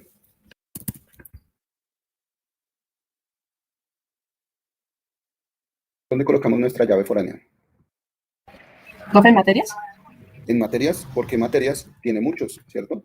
Materias tiene muchos, entonces lo que voy a hacer es aquí colocar ese valor adicional y decimos que como la relación es entre grados y materias, entonces voy a tomar la llave de grados, la voy a colocar aquí como una llave foránea, ¿listo? Entonces vamos a decir que I de grados es una llave integer también, es de tipo integer, es un valor entero, ¿cierto? Aquí miren que dice que es integer, pero aquí ya no es una llave primary key, en grados sí es primary key, en materias ese valor es una llave foránea, entonces decimos que es una foreign key, una FK, ¿listo?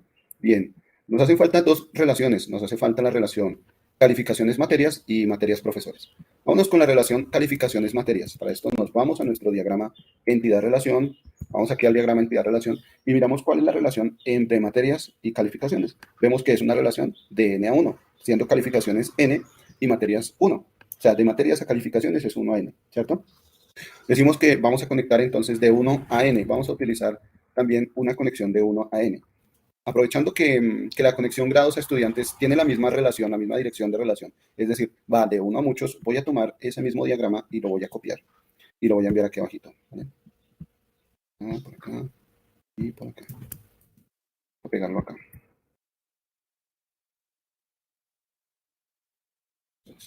Tenemos entonces también la relación entre materias y calificaciones como una relación de 1 a muchos. ¿Dónde colocamos nuestra llave foránea? En calificaciones. Correcto, en calificaciones. Voy a colocar aquí en calificaciones, voy a adicionar entonces una celda. ¿Y cómo se llama esa llave? ¿Qué nombre le coloco aquí en calificaciones? ¿Cuál es el nombre de esa llave foránea? IT materias. ID materias, entonces. ID materias, ¿cierto? Este identificador es el de la relación precisamente que tenemos entre esas tablas. Ese identificador es de tipo integer, como lo teníamos aquí, y de materias es de tipo integer y es una llave foránea, ¿cierto? Es una foreign key. ¿Podemos tener varias llaves foráneas en una tabla? Sí, claro, porque mira, aquí tenemos relaciones a muchos, llega de calificaciones, llega de estudiantes y de materias. Entonces, calificaciones es una tabla que puede tener muchas llaves foráneas o varias llaves foráneas. En este caso, dos llaves foráneas. Y la última relación que nos queda es entre Profe, qué materias. pena. Profe, lo que pasa es que tú dices que pues, con el de calificaciones materias, que va de muchos a 1, ¿sí? pero no sería una relación N a 1, no 1 a N. Es que ahí me confundí un poquito, qué pena. O sea, calificaciones y materias. Sí, señor.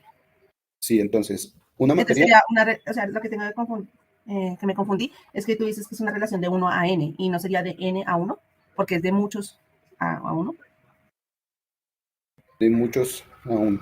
Bueno, realmente, no sé si en algún momento lo mencioné, las relaciones, no sé si su merced hace referencia a eso, las relaciones vienen a ser bidireccionales, ¿no? Podemos tener una relación 1 a n o n a 1, ¿sí? O sea, no importa el orden. Sí, lo que debemos tener en cuenta aquí es cuál es la entidad que se dirige a muchos, ¿cierto?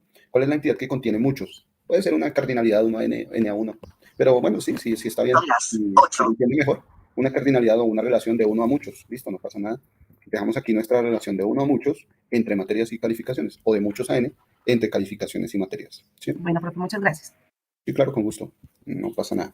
Bien, ¿qué nos falta ahora? La relación entre materias y profesores. Pregunta. Vamos con... Sí. Profe, cuando tú dices que nos falta una relación, la de estudiantes-materias, ¿no vendría a ser una nueva o otra adicional? Ya se están relacionando, de hecho, estudiantes y materias. Cuando yo utilizo la tabla de calificaciones, estoy pasando por una relación entre estudiantes calificaciones y materias calificaciones. Okay. Para mirar las notas de un estudiante, entonces tendría que mirar la llave foránea en materias, para hacer el apuntamiento a la materia de ese estudiante. Pues sí, de hecho ya se están ahí relacionando. Bien. Que haya una relación directa, también puede haber. O sea, yo pude haber definido mi diagrama entidad-relación, ¿dónde está acá? Yo pude haber definido mi diagrama entidad-relación como una relación entre estudiantes y materias. Podemos decir que cada estudiante tiene una relación a las materias. Lo siguiente que tendría que hacer es relacionar calificaciones.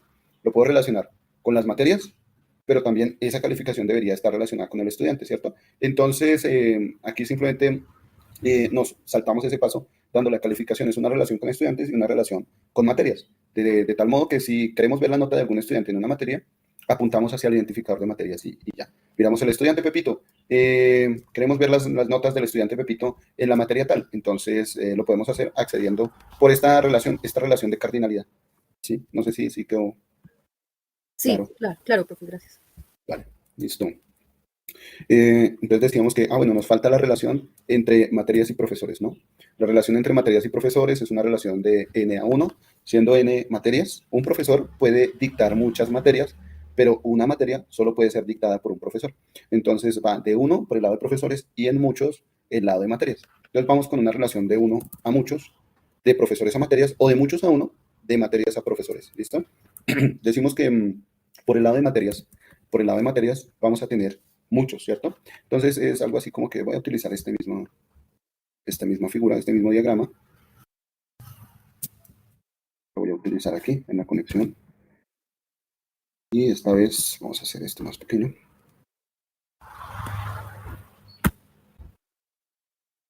Bien, entonces tenemos una relación de profesores a materias de muchos, ¿cierto?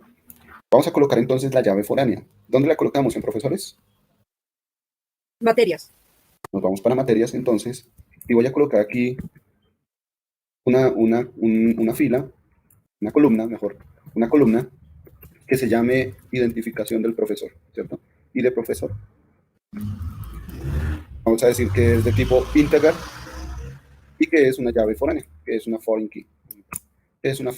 ¿Listo? Y listo. Hemos terminado con nuestro diagrama físico. A esto es a lo que nosotros vamos a llamar el modelo relacional o el diagrama físico. Si me permiten dirigirme un momentico aquí a la ayuda de la unidad. Vamos a ver por acá. Bases de datos. Bases de datos, unidad 5. Vamos por acá. Si me permiten, entonces, nos vamos aquí al módulo de la unidad. En la unidad se habla del modelo relacional, ¿de acuerdo?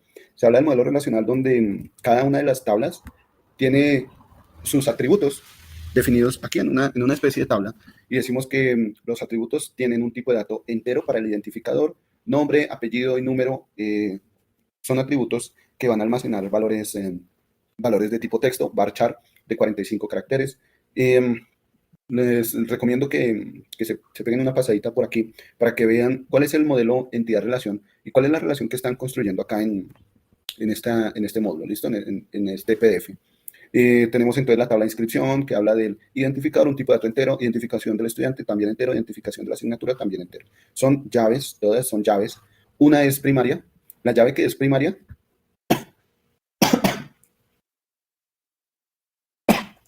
tiene el símbolo de, bueno, una llavecita, no sé si la alcanzan a ver por ahí. Tiene un símbolo de una llave amarilla, una especie de llave amarilla, no sé si está un poco pixelada la imagen, pero al lado de ID int hay una grafiquita que es como una llave amarilla, ¿no? Los otros campos tienen una forma de diamante.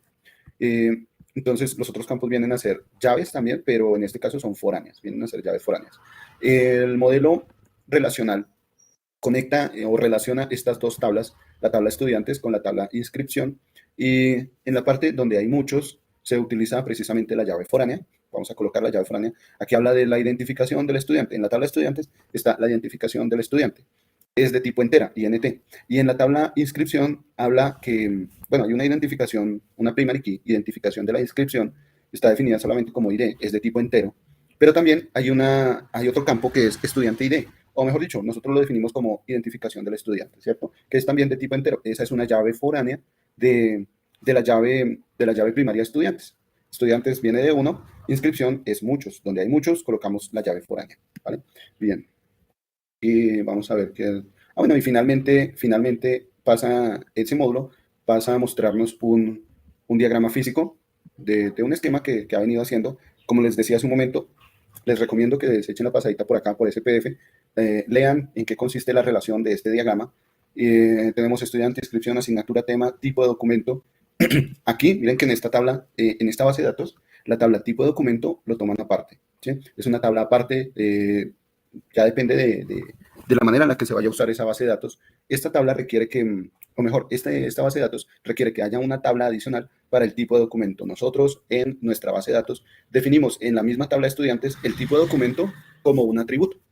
Pero aquí pues simplemente relacionaron el tipo de documento con el nombre y una abreviatura, colocaron adicionalmente una abreviatura. Es decir, CC con cédula de ciudadanía. Pero en la tabla de estudiantes va el número de documento. Nosotros no colocamos tipo de documento, no colocamos el número de documento, el documento simplemente, el número de documento, pero no colocamos tipo de documento. Inscripción, asignatura y tema. Bueno, ya esa es la relación que hacen. Una relación también típica de uno a muchos. Si ustedes se dan cuenta, todas las tablas se relacionan de uno a muchos. Las líneas son punteadas, indicando que son conexiones opcionales, ¿no? Que pueden darse esas conexiones. Si existe un registro de estudiantes, entonces puede existir un registro de inscripción, una relación entre estudiante e inscripción, un tipo de documento, una asignatura y un tema. Entonces, la línea punteada no indica nada más, sino que las relaciones son opcionales, ¿vale? Y finalmente nos muestra un código SQL de la construcción de esa tabla. Pero pues nosotros no hemos visto códigos SQL, ¿cierto? De hecho, es uno de los temas en nuestro mapa. Vamos por acá, por aquí. Es uno de los temas, el empezar a hablar del código SQL. Y entonces, para hablar de SQL, SQL es un lenguaje, ¿no? Ustedes ya me habían descrito por ahí qué significaba SQL. Es un lenguaje que permite realizar esa estructura desde dos puntos de vista. Una estructura que habla de la arquitectura de la base de datos, cómo la voy a construir, cómo vamos a dejar los cimientos de nuestra base de datos para que la persona que vaya a ingresar a algún registro o a acceder a algún registro, a borrar algún registro, lo pueda hacer. Y el segundo es precisamente ese ingreso de registros, esa modificación, actualización, borrado de registros o de información dentro de la base de datos. O sea, tenemos en programación o en el manejo del lenguaje SQL, tenemos dos tipos de usos del manejo o del lenguaje SQL, ¿no? Uno es el DDL para hablar de la construcción de la arquitectura de la base de datos y otro hace referencia al acceso de la información, modificar la información, agregar, actualizar, borrar, que es DML, ¿listo? Vamos aquí a esa presentación y entonces nos encontramos con el DDL que hace referencia al lenguaje de definición de datos. El lenguaje de definición de datos o Data Definition Language hace referencia a crear, modificar o borrar dentro de nuestra base de datos tablas. Podemos hablar de crear la base de datos, crear la tabla, ¿cierto? Alterar la base de datos, alterar la tabla, borrar la base de datos, borrar la tabla. Create, alter, group hace referencia a todo lo que es la estructura de la base de datos. Es decir, imaginen ustedes que con el lenguaje DDL, Data Definition Language, nosotros tenemos nuestras, vamos a ver si lo tengo por acá, hacia acá. Nosotros tenemos nuestras entidades con sus atributos, es decir, las tablas con sus columnas, las tenemos vacías. Es simplemente eso. Colocar todo esto con sus tablas vacías, todo esto con sus relaciones, hacer estas tablas. hacer estas tablas. Definir toda la relación de la base de datos, a ver si me puedo ubicar por acá, definir todo esto que hemos hecho acá, la estructura, sin información, nada de información. Es decir, hasta ahora solo se define la estructura, ¿listo? Y el otro lenguaje es el de manipulación de datos, Data Manipulation Language. Habla de insertar, actualizar, borrar o seleccionar datos. Aquí ya estamos hablando propiamente del manejo de la información, de adicionar registros, o sea, insertar registros, de actualizar registros, de borrar registros o de seleccionar algunos registros o algunos campos para visualizarlos, para acceder a ellos, a la visualización. Para esto necesitamos pasar nuestra base de datos a un sistema de administración de base de datos, un sistema de administración o sistema de gestión de bases de datos. Toma cualquiera de esos nombres, ¿no? Hay muchos sistemas de gestión de bases de datos. Nosotros vamos a utilizar uno aquí en nuestro computador. Tal vez lo que vamos a hacer no es típico. Si usted llega e ingresa a una empresa y en la empresa pueden llegar a decirle, o sea, si usted se imagina que pueden llegar a decirle, quiero que me construya la base de datos, muy seguramente ya está construida. O sea, tal vez esto que vamos a hacer no le toque hacerlo en la empresa, pero lo vamos a hacer para entender cómo podemos acceder a cada uno de esos datos. De hecho, ya hay empresas que tienen todos estos sistemas implementados y lo único que vamos a hacer nosotros es entender cómo accedemos a las selecciones de estos datos, y puede ser utilizando Python con este lenguaje SQL, poder acceder a cada una de las informaciones o alguna selección de información de toda esta base de datos. Por ahora, entonces, vamos a montar esta base de datos, la vamos a montar en nuestro computador. Si hablamos de una base de datos de manera local o implementada de manera local, pues resulta que esa base de datos, podemos acceder a esa base de datos desde otro lado o puedo acceder a esa base de datos aquí de manera local. Imaginemos esto. Tengo los servicios públicos del agua, o la empresa de servicios públicos de agua tiene el registro de todos los usuarios, ¿cierto? Y esa información, vamos a suponer por un momento, que la tiene almacenada en su propio edificio. Tiene un cuarto donde hay muchos computadores, discos duros que están almacenando esa información de todos los usuarios, ¿cierto? Entonces, cuando yo estoy dentro del edificio, yo puedo acceder a la base de datos, bueno, sin ningún problema, un método de acceso, puedo acceder a los datos de esa base de datos, pero resulta que también el gerente, supongamos, o alguna de las personas de interés, quiere ingresar a esa base de datos, quiere ingresar a ese conjunto de datos por fuera del edificio. Es más, resulta que se va de vacaciones y quiere poder acceder a esa base de datos desde donde se encuentra, por allá en Cancún, donde ustedes van siempre todos los fines de semana. Quiere acceder desde ese punto remoto, quiere acceder a esa base de datos. Lo puede hacer. En la base de datos local, donde está almacenando esta información de manera local, decimos que está accediendo a un host que se encuentra de manera local. O sea, donde nosotros vamos a montar nuestra base de información, nuestra base de datos, lo vamos a montar en localhost, ¿de acuerdo? Sin embargo, también hay servicios en la nube, servicios como Azure, servicios como Google Cloud, servicios como AWS, servicios de Oracle. Hay diferentes empresas que prestan el servicio de bases de datos y la persona puede acceder desde cualquier parte del mundo a su base de datos. En esta ocasión, pues ya diríamos que en nuestro ejemplo, el edificio, la empresa de acueductos, ya no está guardando la información de la base de datos en su propio edificio, sino que ahora lo está guardando en una de esas entidades en la nube, en las empresas de Amazon, o en las empresas de Google, o en las empresas de Azure, de Microsoft, o en las empresas de Oracle, ¿no? Dependiendo de la base de datos a la que haya contratado, pues puede estar almacenando ahí su información. Ahí ya no estaríamos hablando de un local host, sino de un host remoto. Estamos accediendo a información de nuestra base de datos de manera remota. Nosotros lo que vamos a hacer aquí para nuestro laboratorio, para practicar esta puesta de base de datos, es acceder a localhost. Vamos a implementar esta base de datos en localhost, en nuestro computador local, en nuestra propia red, ¿listo? Para esto vamos a utilizar un sistema de gestión de bases de datos.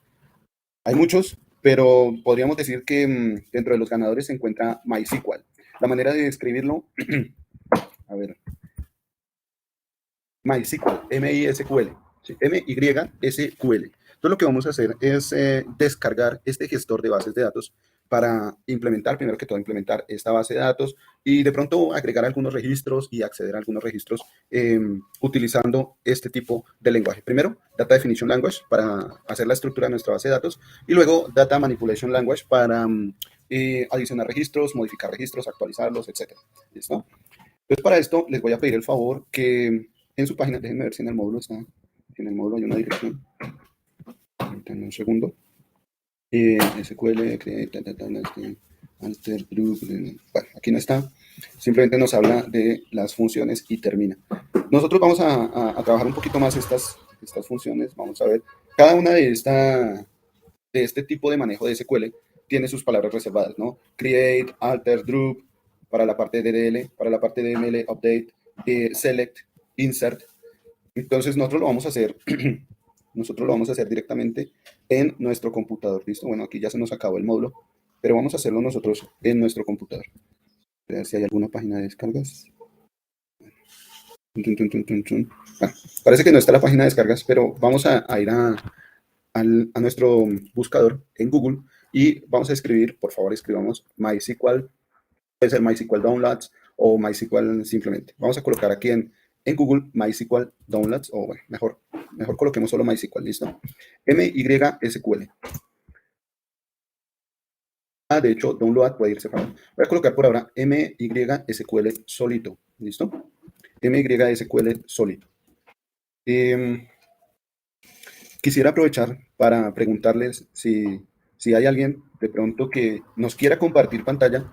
Yo voy haciendo la guía, voy dándole la guía para que vaya haciendo la instalación. Si no, pues yo lo voy haciendo por ahora en este momento. Como nos queda ya poco tiempo, 8:23, nos queda ya poco tiempo, lo que puedo hacer es guiarlos hasta la descarga y a partir de la próxima clase empezamos con la instalación. Miramos la parte de la instalación, dejamos la descarga lista y la próxima clase empezamos con la instalación, si les parece bien. Y por favor, la persona que quiera hacer la instalación directamente en línea, nos comparte pantalla y yo lo voy guiando a partir de esa, bueno, de lo que nos vaya diciendo. Casi que podríamos decir que cuando abrimos lo que descargamos, casi que es como el típico instalador de Windows, next, pero tenemos que tener en cuenta algunas cositas. Entonces, para esto, la idea es que en la siguiente clase todos vayamos haciendo la instalación de manera conjunta y cuando nos encontremos con un punto a decidir, sepamos cuál es ese punto que tenemos que colocar, si les parece bien. ¿Listo? Entonces, voy a irme con la parte de descargas. Si hay alguien interesado, ¿sí? Sí, yo quiero compartir pantalla. Listo, Ángela, adelante.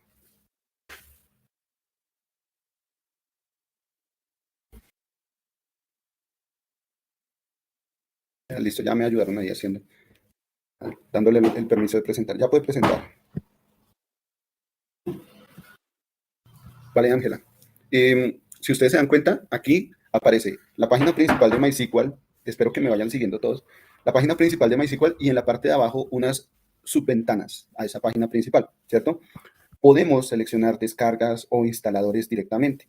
Aquí, pues podemos darle una vuelta por toda la página de MySQL para ver qué nos encontramos. Vamos a ver de pronto tutoriales, documentación, link de descarga, cómo se puede utilizar o cuáles son las empresas que generalmente son clientes de MySQL. Pueden ustedes darle una vuelta a toda esa página. Pero la que yo voy a seleccionar por ahora, la que Ángela va a seleccionar por ahora, es la parte que dice MySQL Installer. ¿Listo? Vamos a darle clic en MySQL Installer, por favor, todas las personas. Si usted está descargando, está en este momento haciéndolo, vamos a darle MySQL Installer, ¿listo?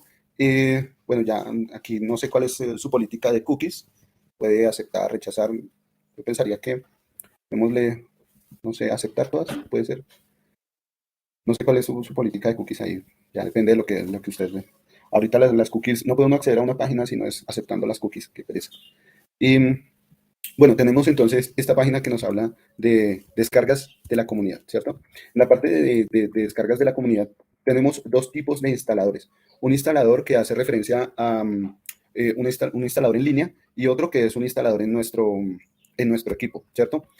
Su merced puede hacerle, no sé si está conversión en español, traducción en español, puede dejarlo en inglés. Su merced le dejó la traducción en español. Listo, entonces póngale cuidado. Aquí ya lo vemos en inglés, ¿sí? Está MySQL Installer. La versión que se va a descargar es 8.0.32. Aquí ustedes pueden seleccionar el sistema operativo al cual van a descargar. Por favor, despliega la ventana de Microsoft Windows y ahí nos puede salir el sistema operativo al cual usted vaya a instalar. No sé si desplegó la ventana, no se ve. Sí, solo aparecen esas dos opciones. ¿Cuáles? Solo veo Microsoft Windows. Bueno, yo no estoy viendo la selección de la opción. De pronto está compartiendo únicamente la ventana, entonces solo se ve esa opción. Pero ustedes pueden seleccionar el sistema operativo que ustedes tengan, Linux, Windows o Mac, ¿vale? Dependiendo del sistema operativo que tengan, le dan esa instalación. Ustedes están usando un sistema operativo Windows, digamos, ¿no? Creo que la mayoría estamos utilizando Windows. Resulta que en la parte de abajo nos habla del instalador de 32 bits, un instalador x86 de 32 bits, ¿cierto? Para ustedes puede que les aparezca un instalador de 64 bits. La idea es que nosotros sepamos utilizar el instalador. Puede que mi computadora sea de 64 bits y me aparezca un instalador de 32 bits. No pasa nada, puedo utilizarlo. Si mi computador es de 32 bits y me aparece el instalador de 64 bits, ahí voy a tener problemas, ¿sí? ¿Cómo hacemos para mirar cuál es la cantidad de bits de nuestro computador? Entonces, Ángela, le voy a pedir un favor, de pronto que me comparta la pantalla, que comparta toda la pantalla, no solo una ventana. Si es tan amable, me disculpa, Ok. para que pasemos a esa manera de ver cuántos bits tiene nuestro computador, nuestro sistema operativo. Eh, le digo compartir toda la pantalla, ¿verdad? Sí, por favor. Pero no me aparece habilitado el botón de compartir, solo por ventana. Ah, listo. Su merced selecciona la ventana para que le aparezca habilitado el botón de compartir. ¿Habilito la ventana? Dice toda la ventana, ¿cierto? Sí. Dice compartir toda la pantalla. Perfecto. Selecciona la pantalla, le da clic a esa pantalla y ahí ya aparece habilitado compartir. Correcto. Listo, vale, muchas gracias. Entonces, por favor, digite Windows E, la tecla de Windows y la letra E al mismo tiempo. Se nos abre aquí un explorador de Windows y la voy a invitar a que, porfa, donde dice AMC dos puntos, le dé clic derecho. Clic derecho para que se despliegue una ventanita de herramientas. El clic del otro lado, entonces se despliega esa ventanita de herramientas. Vamos a ir en donde dice propiedades, a la parte de abajo, donde dice propiedades, porfa. Y resulta que acá nos sale uso de general compartidos, liberar espacio. Estamos aquí, regálame un segundito, uso compartido, liberar espacio. Vayamos a hardware, por favor. Bueno, no, cerremos. Démosle otra vez clic derecho, por favor. Clic derecho y... Bueno, no lo veo. Permítame un segundo, si es que yo soy el que está confundido. Me ven un segundito. Permítame un segundo y ya le digo a dónde nos dirigimos. En este equipo. Creo que es en este equipo a donde nos vamos. No a la parte de C2 puntos, sino donde dice este equipo, clic derecho y propiedades. ¿Listo? Este equipo, clic derecho y propiedades. Y aquí, bueno, nos habla acerca del equipo, está supervisado y protegido, especificaciones del dispositivo, nombre del dispositivo, procesador, RAM, Aquí está la información de nuestro dispositivo, pero vamos a mirar en la parte de Windows, ¿listo? Bueno, ahí está, mire, tipo de sistema, un sistema operativo de 64 bits, un procesador x64. Dice que nuestro equipo es de 64 bits, es un x64. ¿Podemos descargar el instalador de 32 bits? Sí, no hay ningún problema, lo podemos hacer. Podemos trabajar con él. Me permite ver, es que no me acuerdo si en la parte de Windows aparece también, no, ahí no. Listo, entonces ya sabemos que nuestro equipo es de 64 bits. Volvemos a la parte de descargas, volvemos a nuestra página y vamos a seleccionar la descarga, no la que dice 2.4. Bueno, miren que están dos descargas habilitadas, ¿no? Una que dice Windows MS Installer 8.32 2.4M y otro que dice 437.3M. Vamos a descargar esa, la que dice 437. Dependiendo de la versión que tengan ustedes, descarguemos la más pesada, porque pues no vamos a estar instalando cada vez que necesitemos una aplicación, sino descarguemos ya todo y en la parte de instalación vamos a decirle qué es lo que queremos que se instale. Y aquí nos dice que pues ellos quieren tomar los datos de nosotros, que si queremos loguearnos o ingresar, pero en la parte de abajo dice no thanks, no gracias, solo quiero iniciar mi descarga. Entonces vamos a darle ahí clic en no gracias, solo quiero iniciar mi descarga. Inicia la descarga y ya cuando tengamos esto descargado, ya podemos acceder a la instalación, ¿listo? Entonces espero que todos hayamos llegado hasta acá, hasta la parte de la descarga. Y el día de mañana continuamos con la parte de instalación. Si alguien ya está en el curso y ya ha instalado este gestor, entonces le pediría el favor que nos compartiera pantalla para guiarlos por medio de esa persona. ¿Listo? Si hay preguntas, recuerden, está el foro de preguntas al profesor.